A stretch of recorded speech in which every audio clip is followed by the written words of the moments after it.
Good afternoon, everybody. We're going to get started. Sorry, we're running a minute or two late here. Thanks for joining us today. My name is Michael Mazza. I'm a research fellow here at AEI in the Asian Studies Department.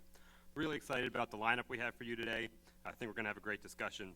And I'm going to introduce everyone in a minute, but I just wanted to take an opportunity to make just a couple brief opening remarks to kick off the discussion. The ongoing rivalries in the East China Sea, the South China Sea are understandably receiving a lot of attention. Reporting from the region is regularly filled with news of provocative moves into disputed territory, close calls between ships at sea and between planes in the skies above them, diplomatic maneuvering, economic coercion. But even as coast guards and pseudo-military maritime agencies have seemingly come to the fore in these regions, countries there are pouring resources into undersea naval capabilities, submarines, ISR, anti-submarine warfare assets. And I don't want to steal any thunder from the panelists here, but I just want to highlight a few facts, I think, that illustrate the scope and breadth of what might be considered a burgeoning competition. One, the size of China's submarine fleet, which measures in the dozens, has typically received a lot of attention, but now China is starting to invest in other undersea assets like a SOSUS network. Australia is looking to buy a substantial number of submarines from Japan, marking a major shift for Tokyo, which has long had strict limits on arms exports. After years of frustration in dealing with the United States, Taiwan is going to launch its own indigenous submarine program. Vietnam is in the process of buying 6 Kilo class submarines from Russia, which has also sold Kilos to India and China. And India is training Vietnam's subcrews. Indonesia has plans to field 10 submarines over the next 10 years and is buying the first 3 from South Korea's Daewoo Shipbuilding. And finally, India last year became the first international operator of Boeing's P-8 ASW aircraft. I mention all this just to illustrate that as much as Asia's undersea geography is not changing, it's set to become much more crowded as states across the region realize the value and perhaps the necessity of operating beneath the waves. I think these few facts also illustrate a growing and increasingly complex web of security relationships whose implications will probably extend beyond the undersea domain. So with that, let me just very briefly introduce our panelists. I know you have their bios, and I'll turn it over to them. Tom Manking to my right here is a senior research professor at SAIS, the Jerome E. Levy Chair of Economic Geography and National Security at the U.S. Naval War College, and editor of the Journal of Strategic Studies. He previously served as U.S. Deputy Assistant Secretary of Defense for Policy Planning.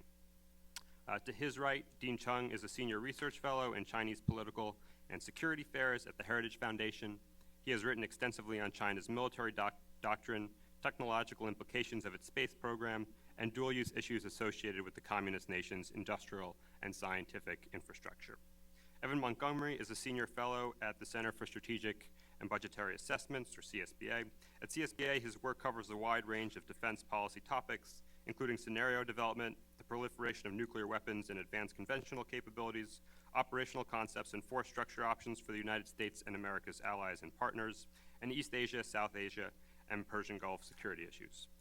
And finally, batting cleanup, Iskender Rehman is a research fellow at CSBA, where he focuses on U.S. grand strategy, defense policy, and emerging security challenges in the Indo-Pacific. Before joining CSBA, he was a Stanton Fellow in the Nuclear Policy Program at the Carnegie Endowment for International Peace. And with that, I'll turn it over to Tom. Thanks, Mike. It's a real pleasure to speak here and to share the stage with a number of good friends and colleagues to talk about an important issue. At the outset, I'd offered the caveat that anything I have to say is strictly me speaking, not representing anybody's views, probably not even in my household, let alone beyond my household. So what I'd like to do in the short time that I have is really talk about 3 things.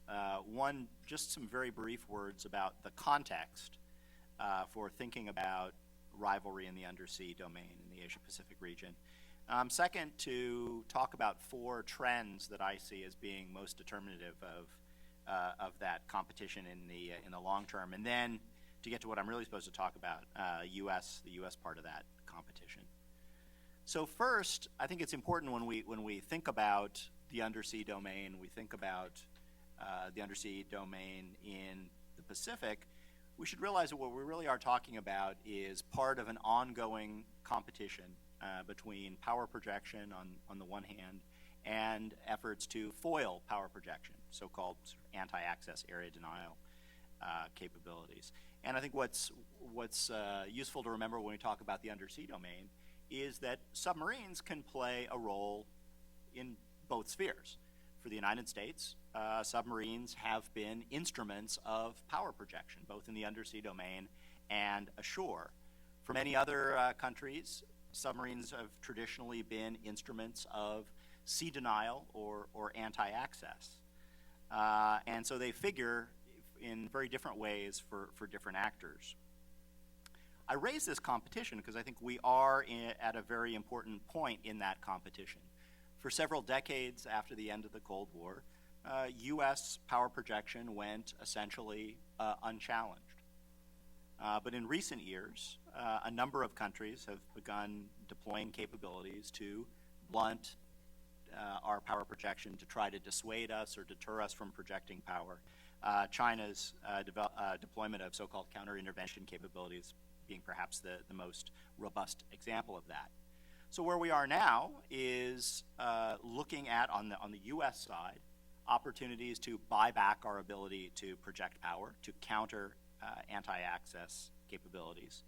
But in doing so, we need to think down the road at what the likely counters are to our next move, our ability to project power. So it'll be in that context that I want to speak. Beyond that broad context, I want to highlight 4 trends, one of which Mike has already talked a little bit about. 4 trends that will shape the undersea domain and shape U.S. efforts in that domain.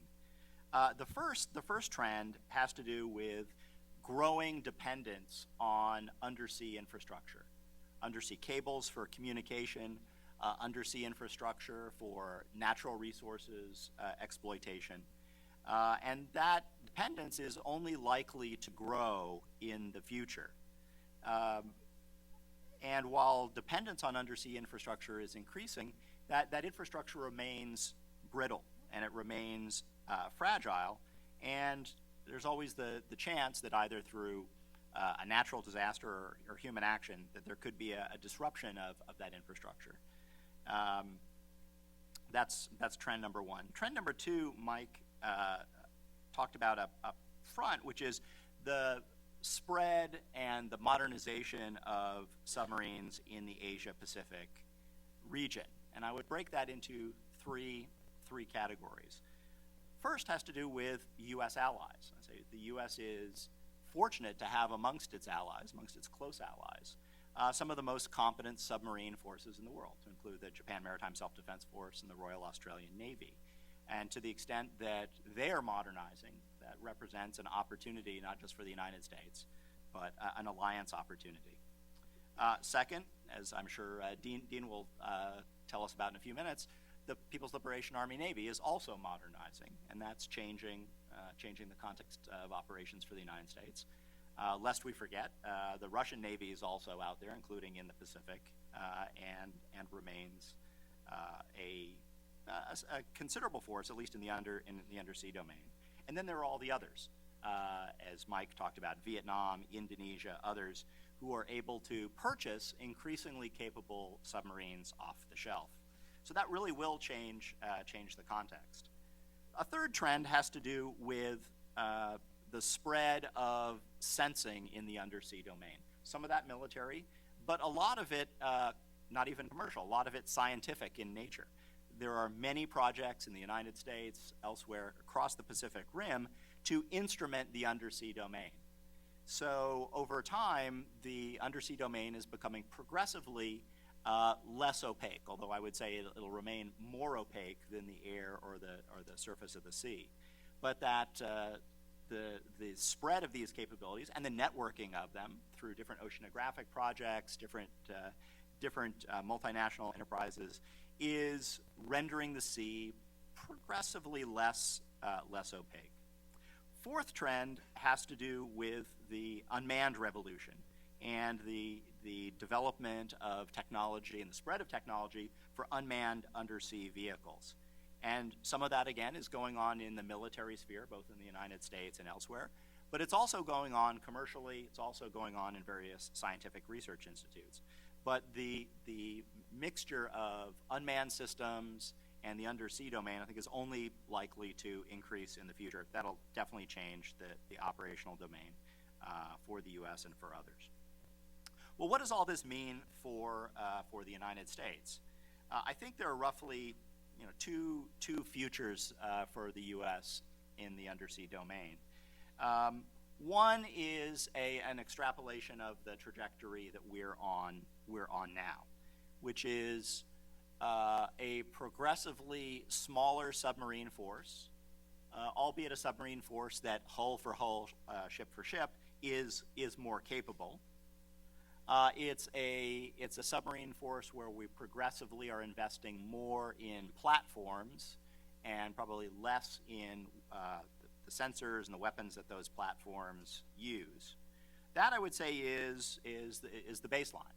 And if we follow the baseline, the U.S. submarine force will shrink over time as the submarines purchased as part of the Reagan buildup during the late Cold War age out of the force and are replaced by Virginia-class submarines, which are quite good, but not as numerous as the Los Angeles class and the improved Los Angeles class that they're replacing.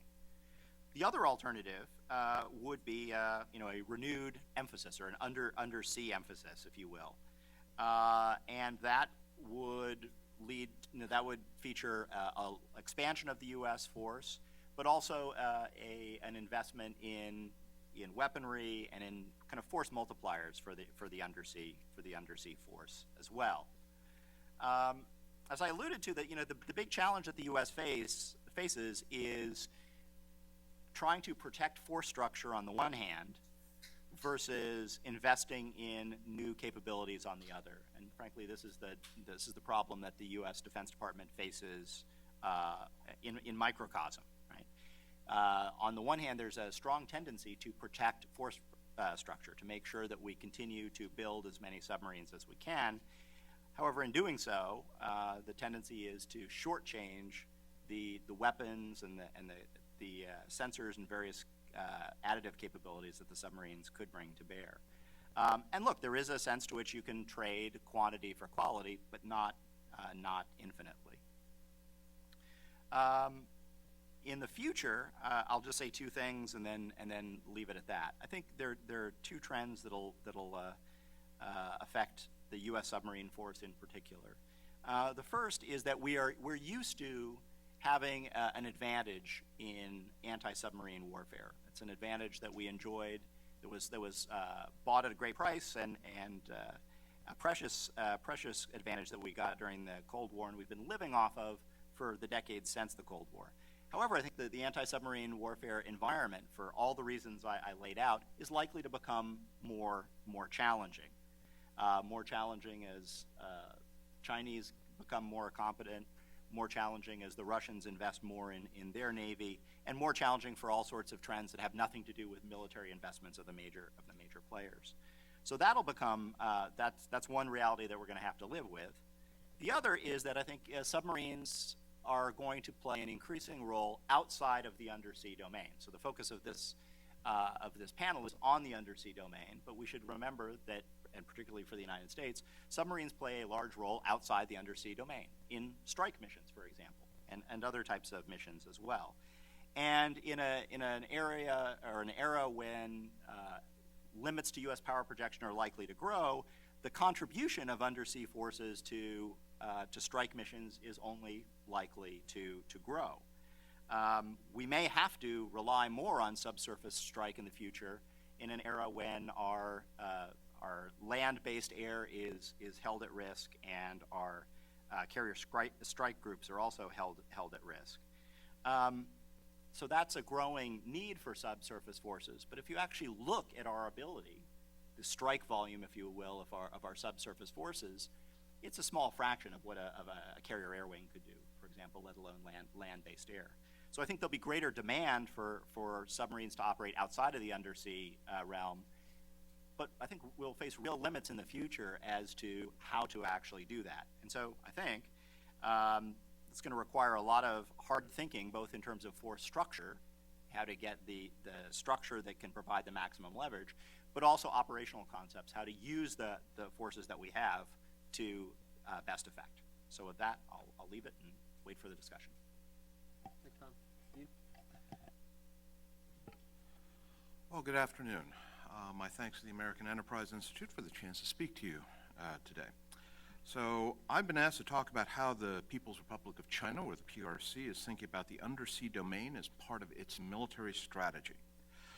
To begin with, I think it's important, though, to consider what is the overall Chinese military strategy so that we can then place submarines and other forces into a proper context.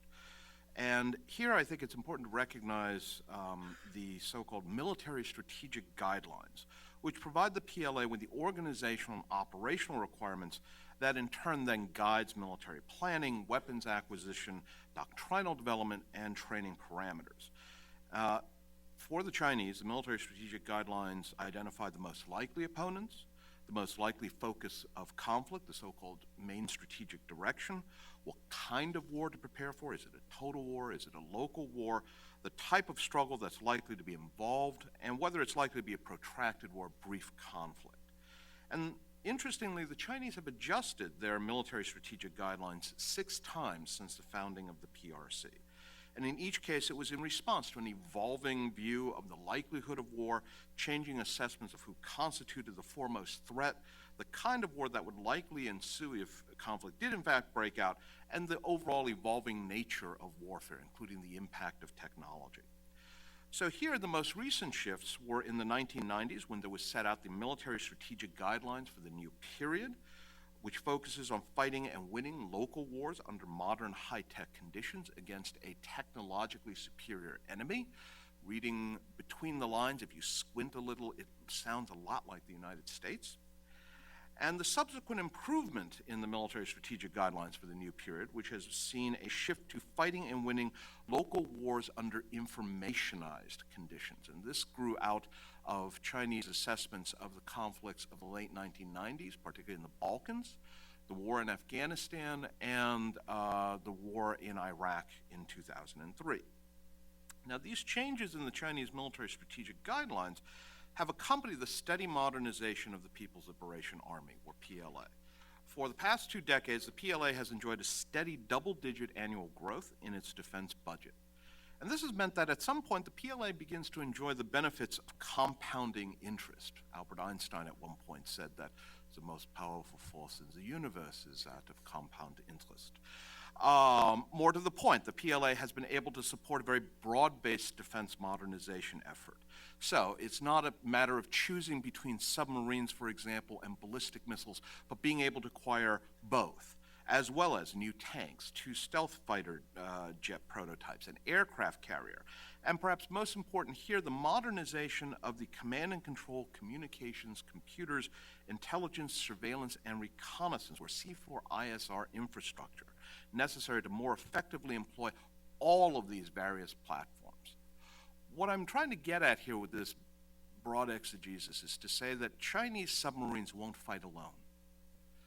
This is not going to be donuts sending submarines out with the Luftwaffe and other forces fighting elsewhere. This is not going to be, in a worst case of the Cold War had it gone hot, Gorshkov sending submarines through the GI-UK gap while frontal aviation and the rest were tied down in Western Europe. The Chinese plan on fighting a joint focused set of operations, meaning the complementarity of air power, missile power, surface and subsurface power, all supported by an integrated C4ISR architecture, including but not limited to space systems, cyber systems, electronic warfare capabilities. Now, that being said, the PLA has enjoyed steadily expanded funding, but it has been given very specific tasks by the senior leadership. And in particular, here, what is most important are the so-called new historic missions laid out by Hu Jintao in 2004, but which remain in force with the passage to Xi Jinping. And among the new historic missions that Hu handed down to the PLA was the emphasis on the ability to support and protect China's expanding national interests. And here, who specifically was referring to was the ability to establish dominance in the maritime domain, as well as the outer space and electromagnetic domains. The PLA, in other words, is specifically expected to be able to establish maritime dominance. That is one of the reasons it is receiving all of these additional resources. And the importance of the maritime domain has been increasing in the Chinese assessment for several reasons. One that has often been commented upon is the growing reliance on the sea lanes for China's economy. According, for example, to the International Energy Agency, China is already the world's second largest consumer of oil and is expected sometime this year to surpass the United States as the foremost importer of oil if it hasn't already. In 2013, that was 6.2 million barrels per day. Interestingly, China is also importing substantial amounts of grain, something on the order of some 5 million tons this year, and has varied between 5 and 8 million tons of grain over the last several years. It is now importing coal. Needless to say, it's also importing a variety of other raw materials, bauxite, copper, lithium. Another reason for growing emphasis on the seas is the equation of the maritime domain with territorial sovereignty and national unity. In the 2010 State Oceanic Administration's China Ocean Development Report, the Chinese used a very interesting phrase. They said that their maritime regions are blue soil, which is to say, for a country that is constantly emphasizing the importance of territorial integrity and national sovereignty, that China is as likely to give up swaths of ocean as it is to give up Tibet or Hong Kong. Kind of relevant these days. Finally, if we examine a map of Chinese economic development over the last 20 years, much of it has been concentrated on the coast. And this is an important shift from the era of Mao Zedong, when China's economic development, and basically read as military and industrial development, was focused on inland China, Sichuan, Yunnan.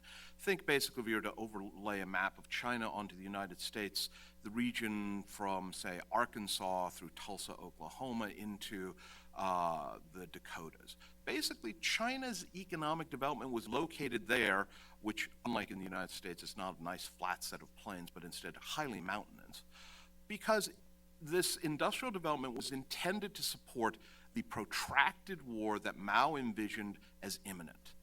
These factories were going to churn out AK-47s and T-55s and all the rest to fight a 100-year war against occupying Soviet or American forces. Needless to say, that conflict didn't develop. Deng Xiaoping, when he came to power, was much more pragmatic, looked at the situation and said two things. One, this will never work.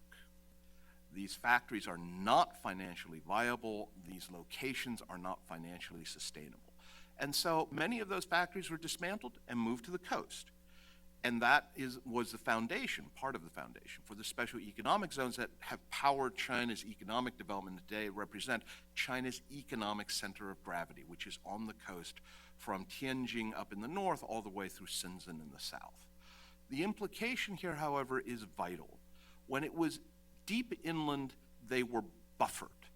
China's economic center of gravity being relocated to the coast means that it is vulnerable, and it is vulnerable to the very air power that the Chinese have seen on display in the wars that the U.S. has fought since the first Gulf War, 1990, through today. Air power, whether it is applied from carrier groups, sea-launched Tomahawk cruise missiles, or land-based air coming from the sea.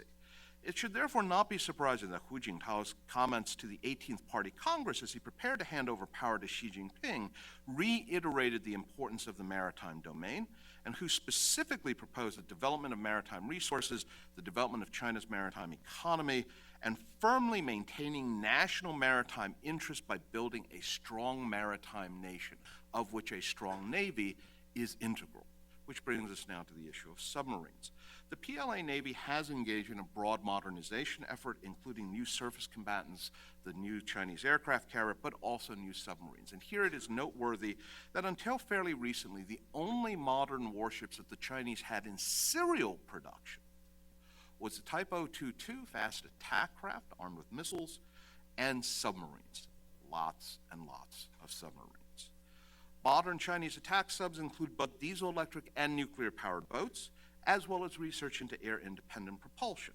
China's diesel-electric fleet includes 4 different types of subs, the older Romeo and Ming class, which are slowly being retired, the Song and Rian class Chinese-designed boats, as well as a dozen Kilo class boats, which, although they are built by the Russians, they are in fact very quiet. The Russians were able to build some things quite well, and one of them was quiet diesel-electric submarines.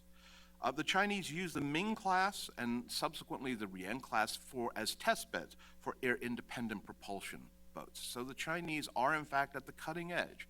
They don't simply depend on stealing other people's technology. This is one of those things that people often seem to assume.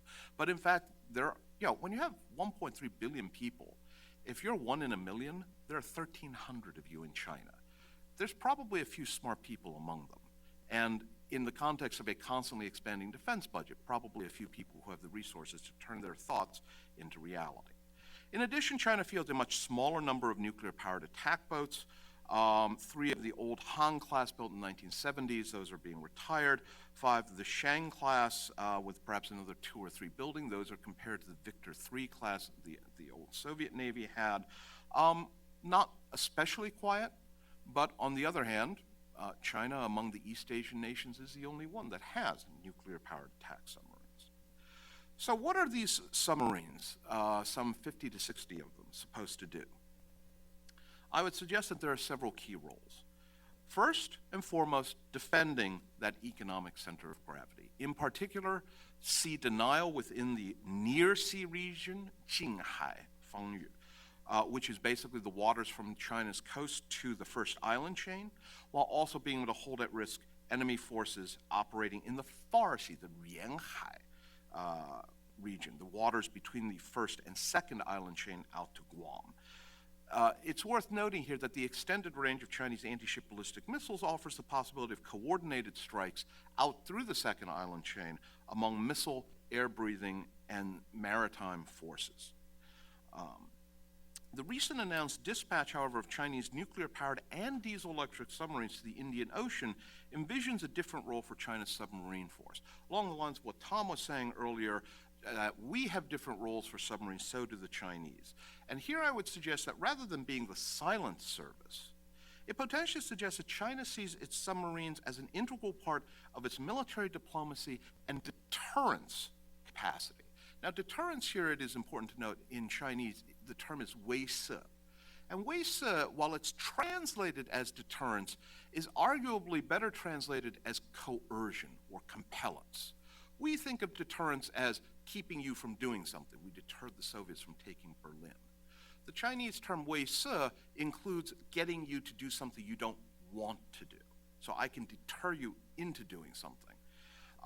The deployment of the diesel-electric submarine in particular is worthy of attention because it was accompanied by a submarine tender, suggesting that China may be looking at how to conduct sustained, prolonged operations beyond the far sea zone while maintaining a relatively limited footprint.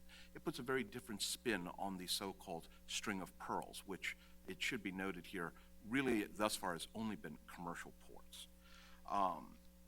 Finally, let me just note a couple of what I consider to be sobering concerns.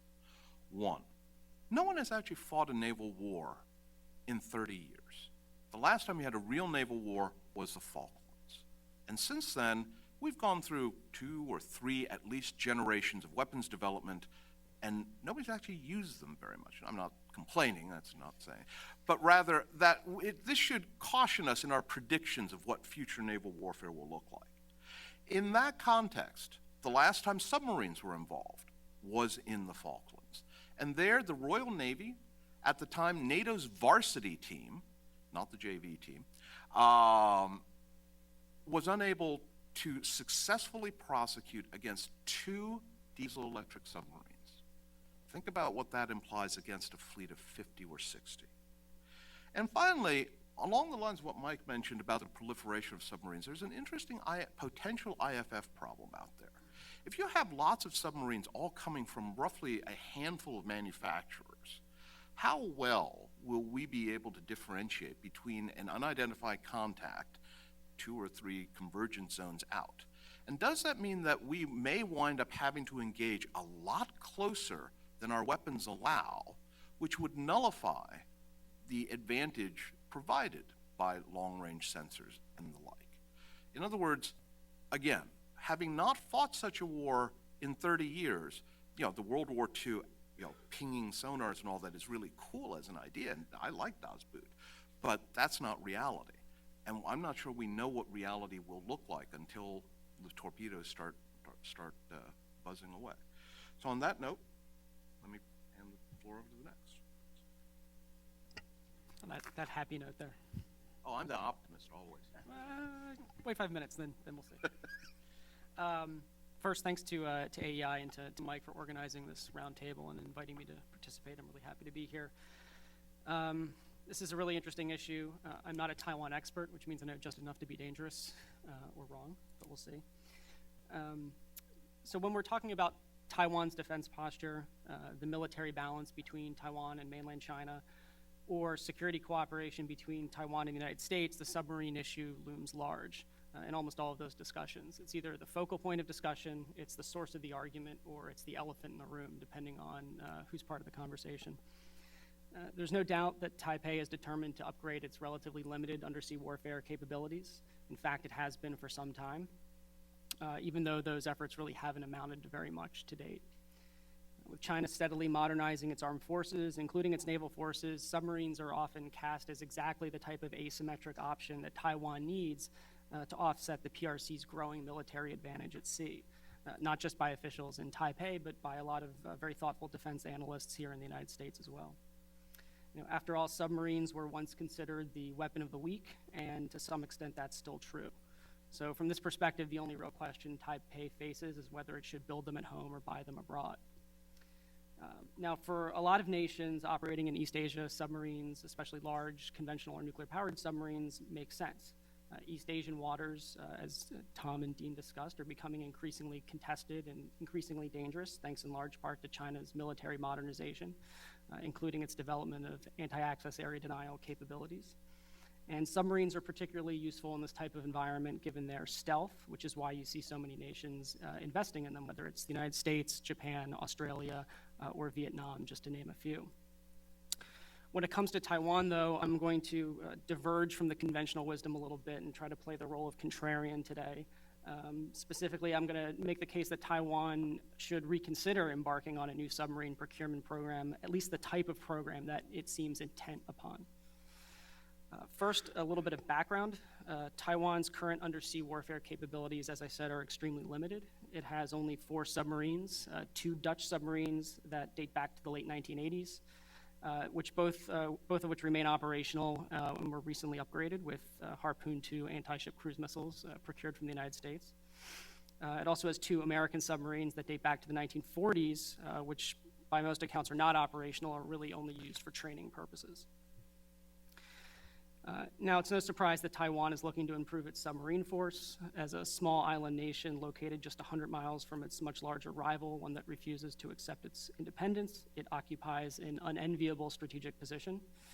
In the past, Taiwan enjoyed a military edge over China, thanks in large part to its alliance with the United States and the military aid that came along with it, as well as the inherent limitations of the PRC's military doctrine and capabilities at that time. That equation has obviously changed, and not just because the strategic relationship between Taipei and Washington isn't as close as it once was. Over the past 2 decades, as Tom mentioned, Beijing has been modernizing its armed forces across the board and developing a variety of weapon systems that could be used to coerce Taiwan and to counter third-party intervention on its behalf. As a result, Taiwan can no longer reliably control the strait or the airspace above it. Instead, in the event of a conflict, the best it can really hope for, I think, is to impose heavy costs on the PRC, to hold out as long as possible, and potentially to wait for the United States to come to its aid. And given Beijing's growing strength, that's going to require an asymmetric approach to deterrence and warfighting, something that Taipei has been very clear about. And submarines certainly seem to fit that bill. Now, I'd argue that Taiwan faces 3 distinct conventional military challenges from China: invasion, maritime blockade, and air and missile attack. In theory, submarines, I think, could play a major role in countering two of them, or at least that's certainly the conventional wisdom. For instance, submarines could be used to defend against an invasion, whether by targeting amphibious assault ships in port or interdicting them en route. They could also be used to threaten the surface combatants or the undersea forces that are enforcing a maritime blockade of Taiwan. So consequently, Taiwan has been looking to upgrade its submarine fleet for more than 2 decades. In 2001, the George W. Bush administration agreed to sell it 8 diesel-electric submarines as part of a broader arms package. One big problem, though, the United States doesn't make diesel-electric submarines, and it hasn't built any since, I believe, the 1950s. And the administration assumed that a European nation that does produce them would provide the designs to an American shipbuilder, but that never materialized due in part to Chinese diplomatic opposition. So the failure of the United States to supply those submarines hasn't really slowed Taipei down, though. It has continued to push for Washington to fulfill its earlier commitment, even though the mechanics of how that arrangement would work still aren't clear. But it's also started to pursue alternatives, which have been in the news quite a bit lately. I think about 2 years ago, Taipei announced that it was going to seriously explore the possibility of building new submarines indigenously, something Mike mentioned in his opening remarks. More recently, it declared that it was going to move forward with an indigenous production line, with a caveat that it was also going to pursue the foreign procurement option as well. I'm not entirely sure about how that works, but apparently you can pursue both simultaneously in this case. According to press reports, it intends to build between 4 and 8 diesel-electric submarines that could displace anywhere from 1,200 to 3,000 tons each, but probably on the smaller side of that range, closer to 1,500 tons. And that would be, just for point of reference, similar to what a lot of European manufacturers build in terms of their diesel-electric submarines. So the obvious question is, if submarines are so great, and for many nations, and in many cases I think that they are, why might Taiwan's decision to build them or to buy them be a bad idea? I want to highlight 2 issues that to some extent actually go hand in hand. First is the financial cost associated with buying new submarines, and second, the effectiveness of a submarine fleet for Taiwan. So first, the cost issue. Submarines, large submarines, are expensive. In 2001, when Taiwan was going to purchase 8 2,000-ton boats from the United States, the estimated cost was on the order of $10 to $12 billion for the entire program. Building them at home, the option that Taipei is interested in now, does not seem to be any cheaper. According to some recent press reports, it plans to spend almost $5 billion on the first 4 submarines of a potential 8 submarine buy. To provide some context for that, Taiwan's current annual defense budget is around $10.5 billion, and that's been relatively more or less flat for years. President Ma has, along with his predecessors, committed to raising annual defense spending to 3% of GDP, but despite that, it still hovers around 2.2 or 2.3%, I think, and that doesn't appear likely to change anytime soon. In fact, even as the total defense budget doesn't grow or does not grow very much, competition for resources within Taiwan's defense budget is likely to become more fierce. Taiwan's now in the process of shifting to an all-volunteer military force, which means that personnel costs are growing. It also plans to recapitalize a significant portion of its surface naval forces, including its destroyers, frigates, and amphibious transport ships, all around the same time. So a program of a submarine program of the magnitude that Taiwan is considering and has been considering for some time would put a significant degree of stress on its defense spending. So the second issue, cost might be worth it, depending on how much bang for the buck you think you get from new submarines. But the second issue that I want to raise is the effectiveness of a submarine fleet for Taiwan, given its particular circumstances. And I'd argue that it's not quite as much as you might think. Submarines, again, are extremely capable, and they're extremely survivable platforms when they're at sea and when they're submerged. But a fair number of them will not be. Even if Taiwan managed to procure 8 new diesel-electric submarines, only a fraction of them would be available at any given time. An optimistic assessment might be 5 or 6. But I think it could be a bit lower. Right now, Taiwan, as I said, only has 2 operational submarines, so it would need to significantly expand its undersea warfare community to sustain a larger fleet. And if it has trouble doing that, personnel shortages could negatively impact operational availability, a problem that we've seen in other nations to some extent, like Australia. So you could get even fewer submarines available at any one time. Moreover, it is precisely because submarines have the potential to be so effective that any boats that are in port are likely to be some of the first targets for China at the outset of any conflict. I suspect, I wager that China might be more willing to escalate without warning in a crisis if it meant catching Taiwan unprepared and preventing it from flushing its submarines and putting them to sea in advance of a conflict. Finally, while any boats that are at sea would certainly represent a potent capability, there's no doubt, there are limits to the amount of damage that they could do.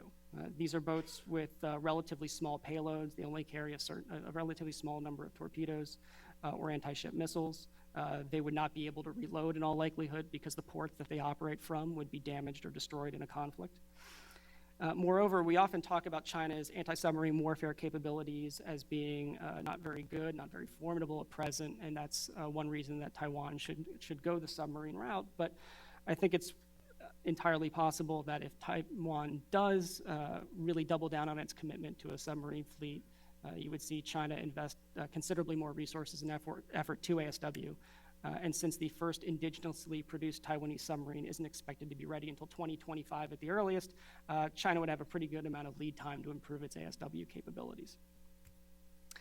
So one last point I want to raise is an issue where cost and effectiveness go hand in hand, and it's an issue that I think doesn't get enough attention, and that's efforts to protect any submarines that Taiwan might acquire. Because submarines in port are so vulnerable, and because they would represent such a large and important investment for Taiwan, it would be no surprise if Taipei went to great lengths to protect them. And this is something it's done with some of its other capabilities. It's hollowed out mountains to protect its fighter aircraft. And in fact, when Taiwan was planning to purchase new submarines from the United States more than a decade ago, there were reports that it was going to construct a new naval base inside of a mountain on its eastern coast to protect them while they were not at sea. A project that would almost certainly cost billions of dollars, and then you can just tack that on to the procurement price of the submarine fleet. So that potentially would put Taiwan in a very difficult position of buying submarines that are vulnerable unless it could build a new base for them that it might not be able to afford. So just a final word, the resources that Taiwan would need to devote to an effective and available submarine force, they impose significant opportunity costs. A dollar spent on one program is a dollar not spent somewhere else, and that's a major concern for a nation with a defense budget as small as Taiwan's. And interestingly, there may be other investments that Taipei could make to get more bang for the buck, including in the undersea warfare domain. And this is something Iskander and a couple of my other colleagues at CSBA have been working on recently as well. For example, whether it's midget submarines that can only displace a few hundred tons and carry a handful of torpedoes, or unmanned underwater vehicles, Taipei may want to pursue capabilities that it can acquire in much larger numbers and that don't require the large, fixed, vulnerable infrastructure that is necessary to support SSKs and makes them inherently vulnerable. Thanks. So first of all, I'd like to thank AEI and Michael Mass in particular for having invited me here today. And even though the undersea challenges confronting Indian naval planners are increasingly wide-ranging and complex, I also realize that I'm the last one on the panel, so I'm going to try and keep my remarks relatively brief and to the point. So I thought that I'd divide my talk here today into three main parts. So first, I'll give a short description of India's subsurface order of battle. Subsurface order of battle. And I'll discuss the troubled state of India's conventional submarine fleet and of its procurement plans. I'll then give a quick overview of India's SSBN project and of the emerging sea-based leg of India's nuclear triad. And finally, I'm going to try and give a sense of India's evolving threat assessment with regard to the undersea domain, of its priorities in terms of both procurement and indigenous technological development, and of the sizable challenges it faces going forward. And in particular, I'll zero in on what many observers both domestically and abroad have identified as a critical capability gap for the Indian Navy, and that is the ability of its surface combatants to conduct effective deep-water ASW. So traditionally, the Indian Navy has been a carrier-centric force with a service culture that is heavily geared toward blue water operations, surface warfare, and sea control. So, for example, the 2009 version of India's maritime doctrine clearly stipulates that sea control is the central concept around which the Indian Navy is structured, I quote, and that aircraft carriers are decidedly the most substantial contributors to it. And with a few rare exceptions, most Indian Navy chiefs have been surface warfare officers or naval aviators. Nevertheless, India's naval planners have long had a strong appreciation for both the risks that are posed by enemy submarines and of the advantages that can be derived from using subsurface assets for forward deployed sea denial and choke point control. So, for example, India's maritime doctrine also states that, I quote, the control of choke points could be useful as a bargaining chip in the international power game where the currency of military power remains a stark reality, and it recommends the use of submarines for both sea lock interdiction and protection. The sinking of an Indian frigate, the INS Kukri, by a Pakistani Daphne-class submarine in the War of 1971 is considered one of the Indian Navy's darkest hours, and security managers in Delhi have historically fretted over extra-regional powers using submarines to infringe on what they perceive as being their maritime backyard. During the Cold War, for example, Indian strategists fretted over US submarine pens in Diego Garcia. Nowadays, the concerns revolve more around China's growing subsurface presence in the Indian Ocean, and that's something I'll touch on a little bit later. Since 1999 at least, the Indian Navy has repeatedly stated that it would require at least 24 conventional submarines in order to both prevail in a high-intensity naval conflict with Pakistan and deter extra-regional powers such as China. And this force structure has been sanctioned by India's Cabinet Committee on Security, and it was reportedly reiterated in the Indian Navy's classified Maritime Capability Perspective Plan. Unfortunately, however, a series of accidents and cascading delays have prevented these ambitions from materializing. The Indian Navy's submarine flotilla has shrunk down now to only 11 boats that are deemed operational, 7 Russian Kilo-class boats and 4 German HDW submarines. No new submarine has been inducted for the past 15 years, and many of the existing operational boats are over a quarter of a century old. In October 2005, the Indian Navy signed a deal for 6 French Scorpion-class submarines. Now, all of these submarines were to be built in India at Mazagon Dock Limited, or MDL, in Mumbai, under a technology transfer agreement. But construction has been repeatedly delayed, and for a variety of reasons, ranging from reported teething problems in the absorption of new technologies and never-ending pricing negotiations, the schedule for delivery has been repeatedly pushed back. So whereas they were initially projected to join the fleet between 2012 and 2017, it now only looks as though they will be finally completed in 2022. Another follow-on program for 6 next-generation conventional diesel-electric submarines equipped with AIP and land attack capabilities has also been repeatedly delayed. Now, initially, the plan for this project was to import 2 boats once a foreign vendor had been selected, and then to license build the remaining 4, but it now looks as though the Indian Navy is going to construct all 6 of the boats in India with foreign assistance. But this means that it's probably going to take another few years to select the vendor, and then another 8 to 10 years to build the submarines in question, so they'll probably not enter the fleet until 2030. In parallel to its conventional submarine fleet, India has also been investing in nuclear-powered platforms. So in 2012, the Indian Navy commissioned the INS Chakra, an Akula-class SSN, which it acquired from Russia on a 10-year lease. When it was inducted, it was described by the Indian press and Indian naval officials as a potential force multiplier for a rapidly dwindling Indian submarine fleet, and as I quote, opening the door for blue water submarine operations. There are reportedly plans to lease a second Akula boat, but nothing has been officially confirmed yet. The most significant development, however, and with the most important strategic ramifications, occurred in 2009, when India launched its first indigenously built SSBN, the INS Arihant. So the Arihant's reactor went critical in August 2013, and it's expected to formally join the fleet sometime next year. At present, it's slated to be equipped with up to 12 Sagarika K-15 submarine-launched ballistic missiles, which only have a range of up to 750 to 800 kilometers, which is considered by many Indian commentators and for just cause grossly inadequate. So due to these range limitations and to the short refueling cycle of the Arahant's nuclear reactor, it's unlikely that it will be deploying on deterrent patrols anytime soon, and it should be viewed for the time being at least as something of a test platform and of a technology demonstrator rather than as a viable operational component of India's deterrent structure.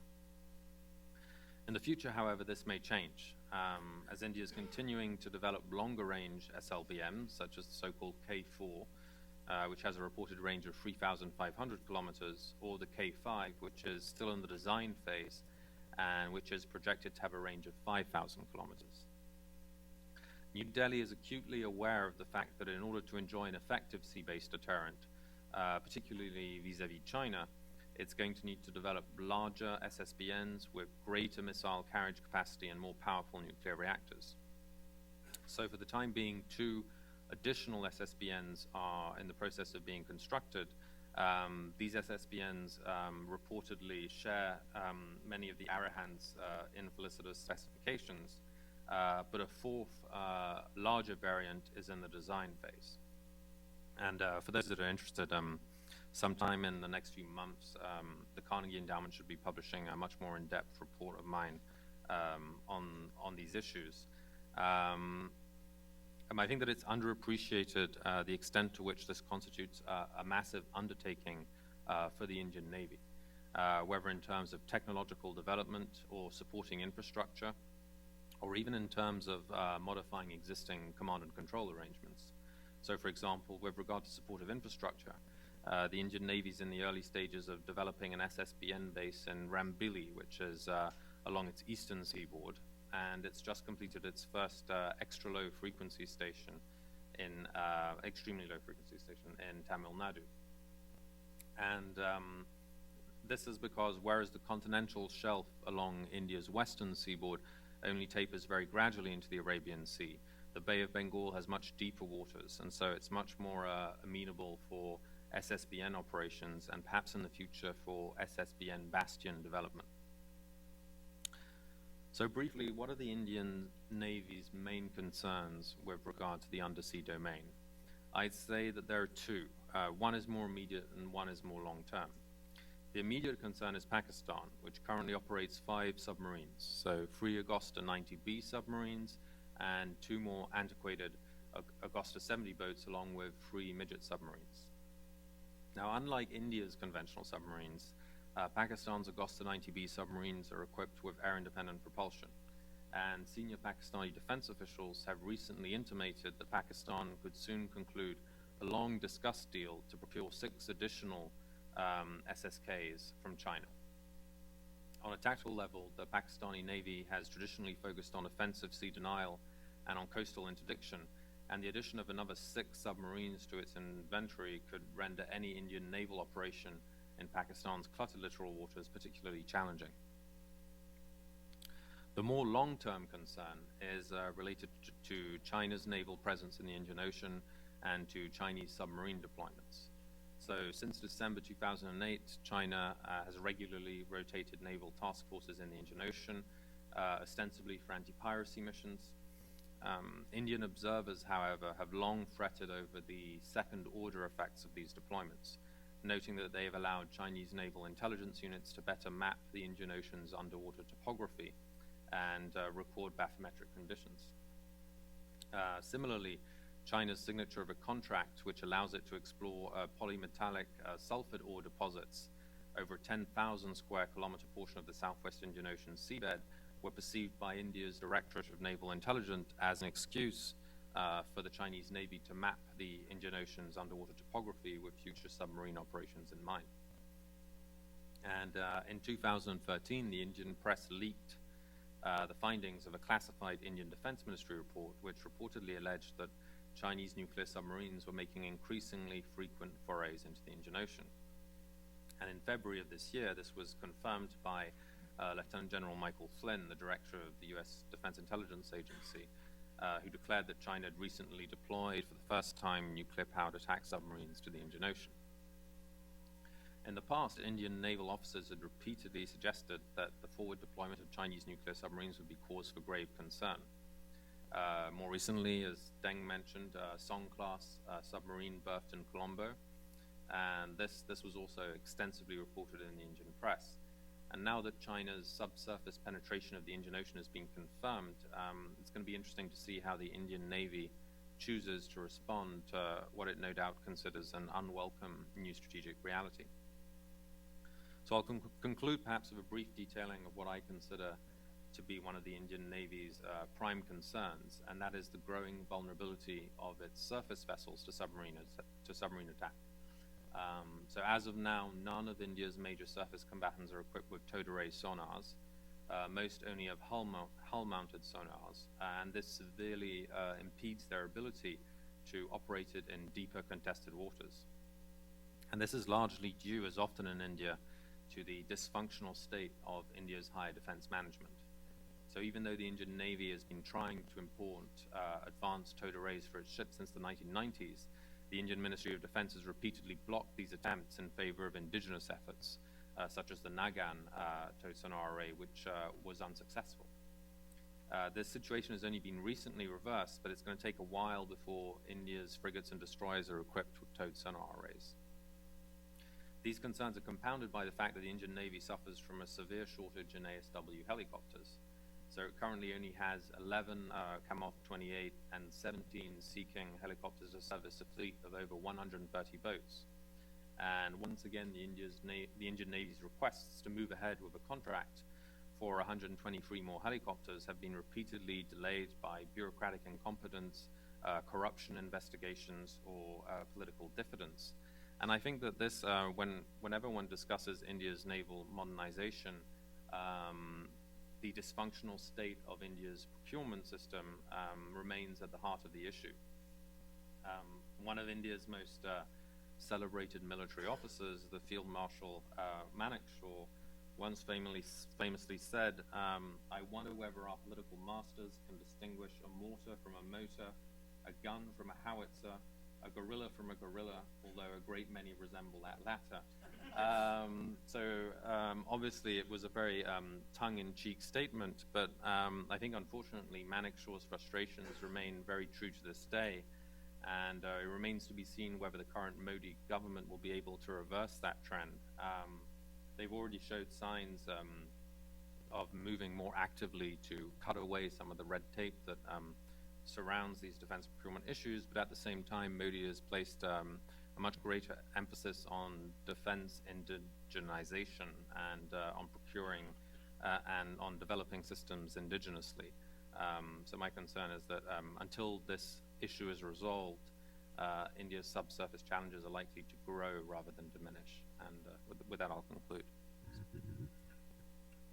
All right, well, thank you, everybody. We've got half an hour left, so I just want to get right to Q&A with the audience. A lot of you have been here before, but I'll go over the AEI rules one more time. If you're called on, please first identify yourself. Please pose your question in the form of a question, and please wait for the mic. We'll have one or two people walking around with microphones. All right, up front here.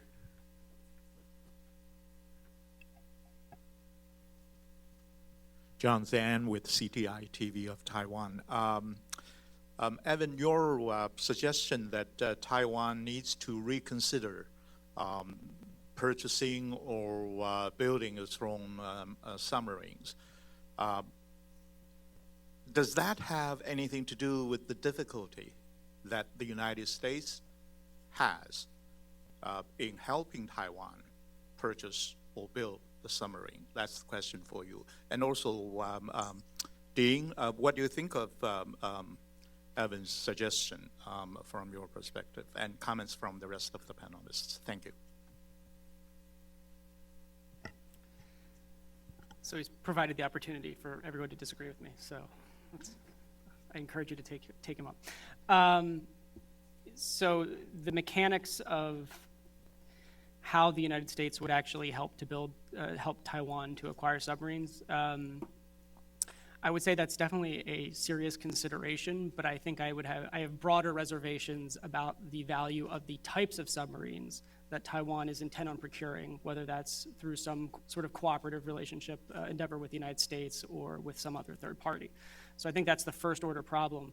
The second order problem is even if the United States were willing, once again, to help Taiwan acquire submarines or to sell Taiwan submarines, how it would actually make that arrangement work, given that the United States no longer, or U.S. shipbuilders no longer produce diesel-electric submarines. It may not be impossible, but certainly it's been a serious barrier in the past. I would say that I tend to agree with Evan's assessment. A couple of other considerations that I'd throw out there. First, how in the world do you think you're going to sustain a submarine industry?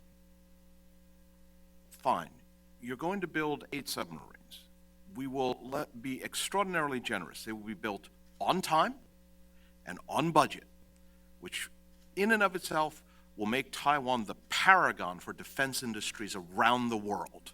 And that alone may be sufficient to sustain that industry, because defense experts from around the world will line up to study how Taiwan did it. But if that doesn't happen, that means, I mean, the Indian experience should be a very important one. And let's be honest, folks, there is no greater waste of money in the world than a second-best submarine, because that's simply a coffin for its crew. So after you have built these submarines, do you simply shut down the defense industry, that piece of the defense industry, having sunk billions and billions of dollars? And that lead up, one of the reasons why I'm somewhat skeptical, it's not just of Taiwan, anyone who wanted to start building submarines means that you need to be able to machine special steel. You need to have a really advanced computer industry that can do the hydrodynamic engineering and simulation. You need all of the the cushioning technology to make sure that the noise is limited. So at the end of the day, that's a huge investment for a limited return, unless of course Taiwan is going to move into the submarine export business. Now, I don't personally have a problem with that. I'm all for it. But that's the question. My own personal thought as an alternative is if, and this is a huge if, the Japanese-Australian submarine deal actually proceeds, and I have doubts about whether it will, not just the sheer politics of it, but if it did, that would introduce a brand new submarine exporter onto the field.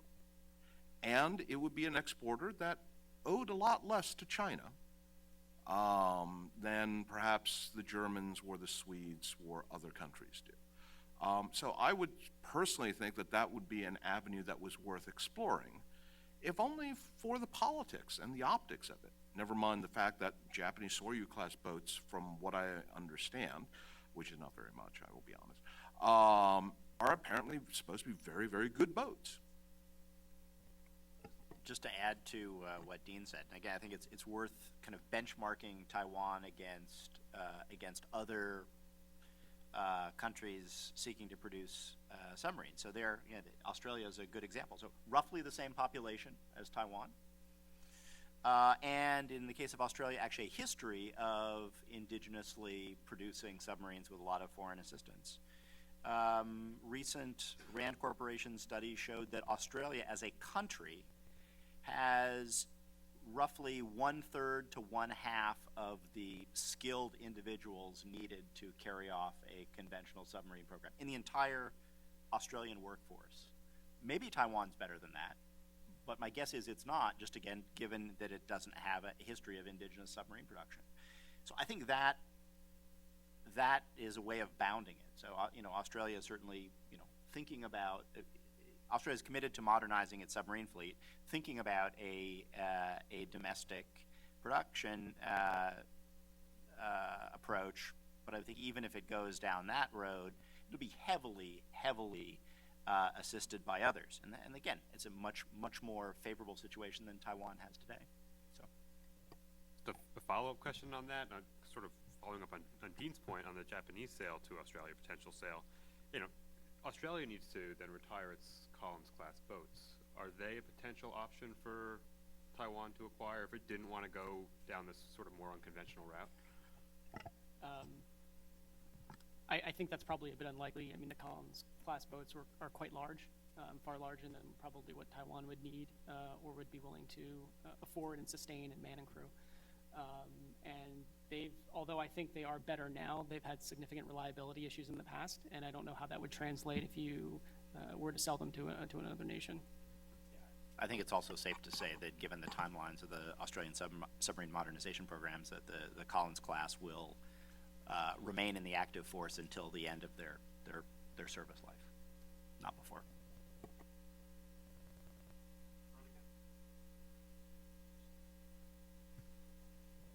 Just a question for Mr. Ramin. That's the correct way to pronounce that. But essentially, my question is this: for the submarines that India currently has, as you were explaining, they're not very good. They're second class in some respects. And noting that also right now India's been currently in negotiations with the U.S. on a security agreement.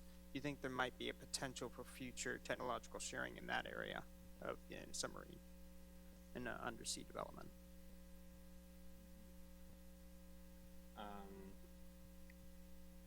With regard to conventional submarines, you mean, or well, there we run into the same problem that Evan raised with regard to Taiwan, is that the U.S. is no longer in the conventional submarine making business. Indian naval officers have repeatedly told me that they're very interested in U.S. cooperation on nuclear reactor design for their next generation of SSBN, but that of course touches on some very sensitive technological issues, and India is not an ally of the United States, nor does it want to be an ally of the United States. It's a partner, so I didn't see that kind of cooperation happening anytime soon. But there are certain platforms that the U.S. could provide the Indian Navy with, and that it has already provided with. Michael mentioned earlier the P-8I Poseidon maritime patrol aircraft, which have allowed the Indian Navy to greatly expand its area of operations over the southern over its southern maritime backyard. Perhaps in the future, the U.S. could also discreetly cooperate with India when it comes to SOSUS-type systems around the Andaman and Nicobar Islands, or monitoring Chinese submarine deployments in the Indian Ocean. Those are the kind of things that I think in the future New Delhi and Washington will be able to discreetly cooperate on.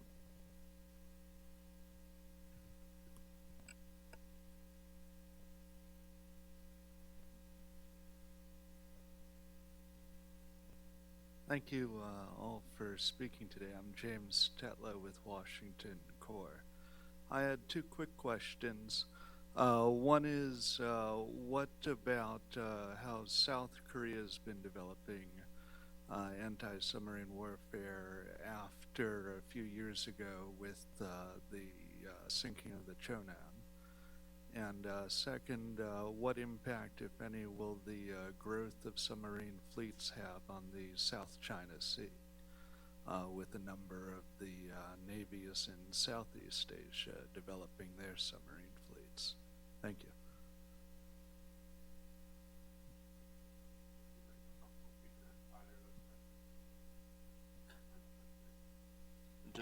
So the anti-submarine warfare challenge that South Korea has faced is a long-standing one, right? So there's the Chonan, but I mean, South Korea faces a long history of North Korean special operations infiltration via various means, including via submarine.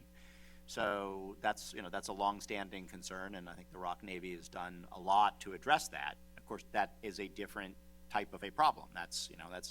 Those are vessels leaving from known ports in North Korea, transiting to South Korea, also transiting to Japan and other places as well. That's a little bit of a different challenge than some of the other challenges that we're talking about here. And there actually are features of that makes them even greater challenges. small submarines operating in a noisy environment, all sorts of things. But that's certainly something that the South Koreans have been working on for some time. I think they have a capable ASW force, capable submarine force, but within a constrained set of missions. Just my personal take on the South China Sea, I think it is true that more countries are acquiring submarines, more countries with various degrees of proficiency are acquiring submarines. And that's one of the things that I think we haven't talked about that maybe deserves a little bit more notice, which is we've been talking a lot about hardware, but the proficiency with which one operates that hardware is extremely important. So I'd say in the case of India, while there's been problems with some of the technology, the Indian Navy's competence overall is very high, very professional force. Chinese competency is getting better. U.S. has very high competence as do the Japanese and the Australians. But still, it's a lot of water, and yes, it's more submarines, but not an enormous number. And as Evan brought out, it's true of Taiwan, but it's true of all submarine forces. They're at sea only a fraction of the time.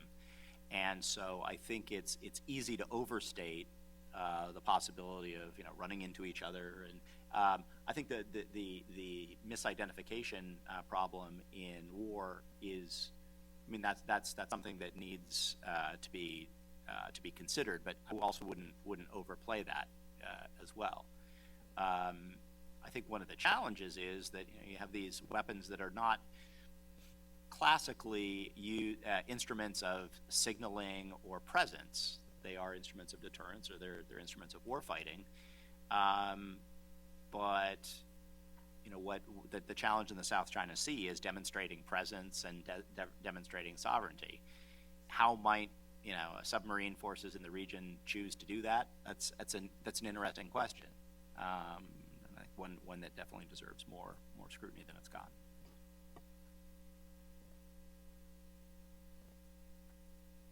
Other questions? In the back?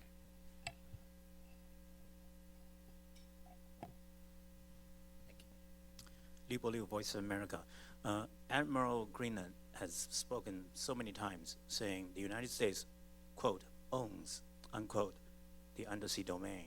Where do you think his confidence comes from? And is anyone in the panel who seriously doubt that the United States can continue to own the underwater domain for many, many years? Thanks.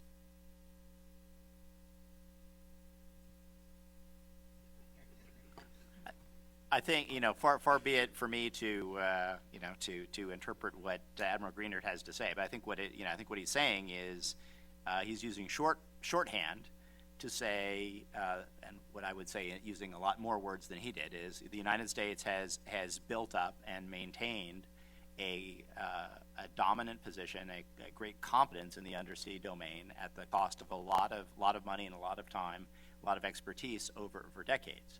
And I think what he's saying is that the United States, U.S. Navy intends to maintain that capability over the long term. Is there any doubt that the United States will maintain that? Well, maintaining that position is the result of a conscious choice, just as hopefully my previous explanation said that the position where we are now is a result of conscious choices and conscious investments over time. Should the United States decide to renounce that or not invest sufficiently in that, then sure, we could lose a dominant position in undersea warfare. Absolutely. Do I think that that's likely? No. Do I worry about neglect? Somewhat, absolutely. I'm a little less confident than Tom for a couple of reasons. First off, Admiral Greenert also emphasized that he did not want to needlessly antagonize Lord Voldemort. And therefore, when you are hesitant about stating who you are worried about, it becomes a lot harder to figure out whether you're ahead or behind the person who you don't want to name, Lord Voldemort here. That's the first part. The second part is that part of it is the possibility of neglect, as Tom said, but the other side isn't standing still. And one of the things to keep in mind is that there was something called Plan 863. This is the Chinese basic high technology investment program. It is the highest priorities for money, for personnel, for resources and facilities. Began in 1986, still ongoing, billions of dollars every year devoted to Plan 863. And among the areas that were added to Plan 863 was oceanography in the 1990s. So China recognizes the importance of understanding the deep oceans, underwater geography, and the like, and has been devoting resources to it. And one of the things to keep in mind here is that Moore's law applies to computer technology, but computer technology applies to everything. And so the question that I always have is, as we sometimes are very confidently predicting as we own the underwater domain, that the underwater domain will also remain opaque, is as computers become ever faster and the number of transistors per square centimeter doubles every 24 months, at what point does Moore's law begin to counteract the fundamental opacity of the oceans? And when one side is devoting billions and billions of dollars to oceanographic research and computer technology separately, and the other side operates under terms such as sequestration, what does that imply in the longer term for that competition? So for the moment, we may be outpacing Lord Voldemort, but in the longer term, I have my doubts.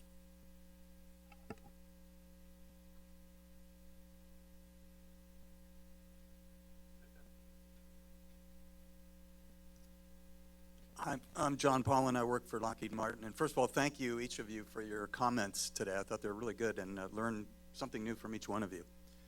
You talked about infrastructure, personnel infrastructure, port infrastructure, even undersea infrastructure. And I was wondering if anyone would care to comment on C4 and command and control infrastructure that I think, in particular, the PLAN would want to have complementing their buildup of the actual hulls, the submarine hulls.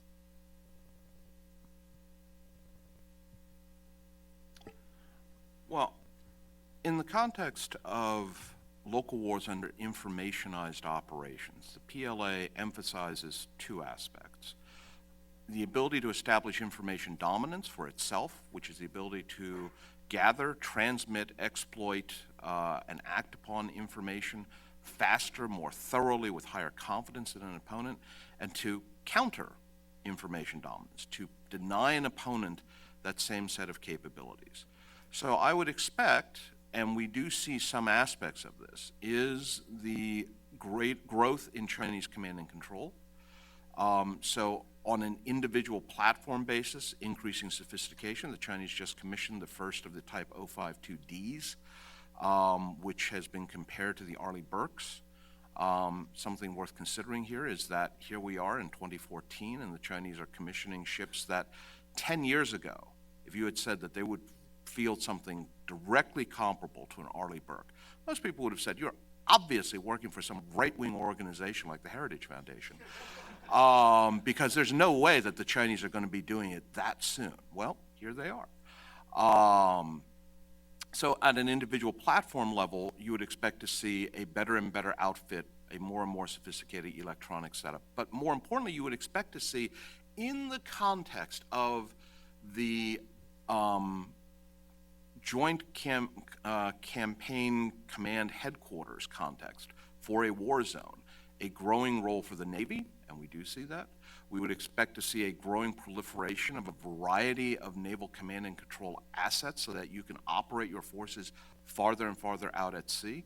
You would expect to see a proliferation of communications and ocean surveillance satellite systems like the Haiyang satellite series. You might expect to see UAVs that would operate across a range of functions, hails, mails, all the rest, to operate as communications and data support to satellites, which, judging from the Zhuhai air shows, we seem to be seeing. With regards to submarines, we might expect to see ELF and VLF arrays that would allow communications. That's the sort of thing which I think other folks who are far more conversant with this than I am would better be able to discuss. You might expect to see greater combined arms operations between submarines and surface and naval forces. And we do see Chinese reporting about all of these sorts of activities. In short, I would expect to see a much more integrated force capable of joint operations across at least the first island chain, sort of like what we see today. But then I work for a right-wing outfit like the Heritage Foundation. Can I just put the same question to Evan and Iskander?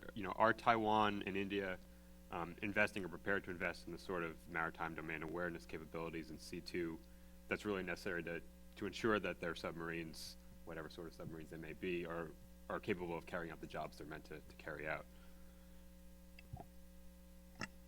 I think you might actually be more qualified to answer that question than I am, but I'll turn it around to you. Obviously, MDA is a huge piece for, frankly, everyone in the region because it really underpins virtually everything you do in the maritime domain. Taiwan is clearly making investments. I think the key issue in the Taiwan case is actually early warning and indications and warnings, because if they were to have a submarine fleet of really any size, the question is how many boats can you get to sea before they are disrupted or destroyed in port. In that sense, as you all know, they're making investments that could help in those areas. But the question is then, how does China respond? Does it change its pattern of behavior in order to mitigate that? And I suspect that they would. So the Indian Navy has repeatedly stated that it wants to move towards a more networked force, and in 2013 they launched their first dedicated military communications satellite, and there's also a massive effort underway to develop the kind of infrastructure that I was mentioning earlier to ensure fail-proof communications with India's SSBN fleet.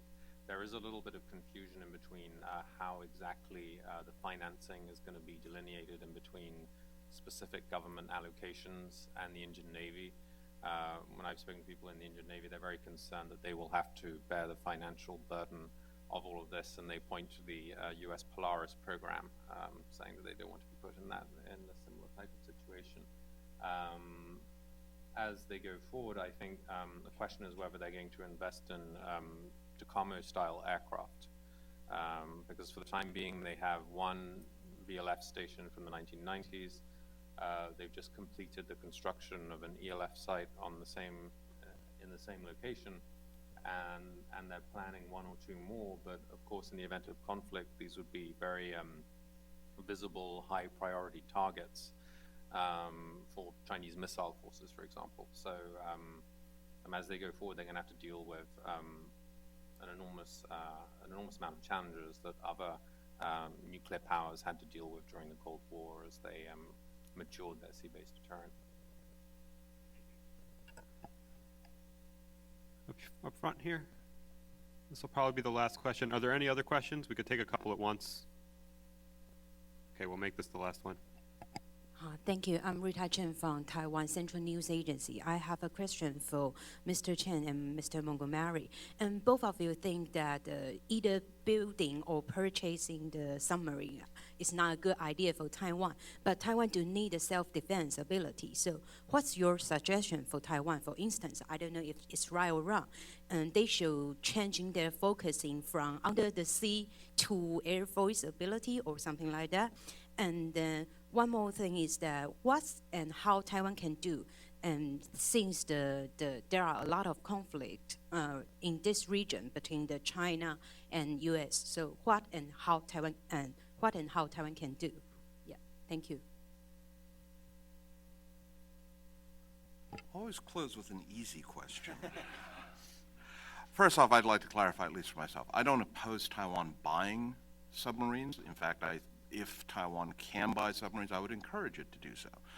It's self-production, local production, that I'm much more skeptical about. The problem, obviously, is always one of who is willing to sell submarines. And here, I do hold the United States government partly responsible. My understanding is that it had, a request for at least releasing authorization to send teams to Taiwan to discuss engineering has been sitting on some State Department desk for the past almost 10 years. So this is not a partisan issue. It is not just this administration. It has been sitting there for a long time, and that is the fault of the U.S. government. What should Taiwan do to defend itself? To be honest, that is a very large and complex issue. The reality is that there are no good answers. You had the old hard rock approach. That was part of it, I think, things like mines and things like that. Part of this is an issue of what is your time frame? What is the objective? If the objective is to hold out and wait for the United States to show up, that leads down one set of answers. And I'm not sure where submarines fit into that. If the idea is to wage a protracted conflict that would include, for example, potentially sniping at Chinese sea lanes, perhaps as far as the Straits of Malacca, that's a different sort of answer. To what extent is the population prepared to withstand aerial bombardment and the like? Passive defenses are part of the calculus. I'm not here to criticize the Taiwan Armed Forces. I'm not saying that they're doing everything wrong, because I don't think that's the case. But I do think that the Taiwan military and Taiwan's defense thinking is in transition. The whole idea of an all-volunteer force is a huge shift in and of itself. It is a cultural shift. It is a financial shift. It is a shift in focus. So with that in mind, that has implications for because those are the people who are going to be manning everything from the submarines to the tanks to the air defense batteries to flying the F-16s and other aircraft.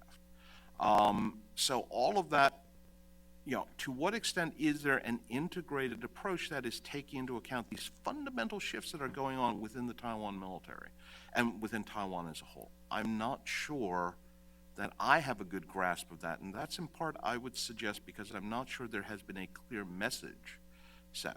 Again, that's not to say that Taiwan is doing the wrong things. What it is, I think, saying is, I'm not sure where Taiwan is necessarily heading. And so it's hard to say if you're doing the right or wrong thing if I'm not sure where you're heading. So as Dean said, there are no good answers, but there are probably better answers and worse answers.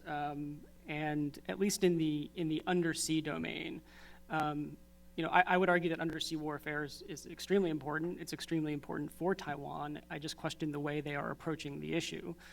And I think that there are things that they could do with that money that they would spend on large diesel electric submarines that they could put elsewhere to better effect, potentially.